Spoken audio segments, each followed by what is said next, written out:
جی دوستو، یہ جو واقعہ ہے جس میں نوجوان جو ہے وہ اپنی جان جوکھم میں ڈال کر اس کو سانپ کو پکڑ رہا ہے، یہ پاکستان کا شہر ہے شکر گڑھ، اس کا نواحی علاقہ ہے جہاں پر یہ واقعہ پیش ہے۔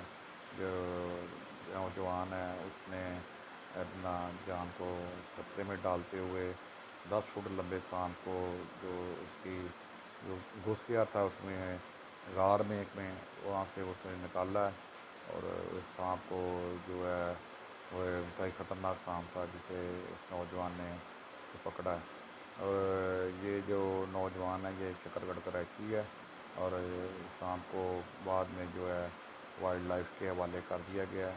تو یہ جو آپ ویڈیو دیکھ رہے ہیں یہ شکر گڑھ کے نوائی گاؤں کی ہے، اور امید ہے کہ آپ کو یہ ویڈیو پسند آئی ہوگی۔ برائے مہربانی میرا چینل کو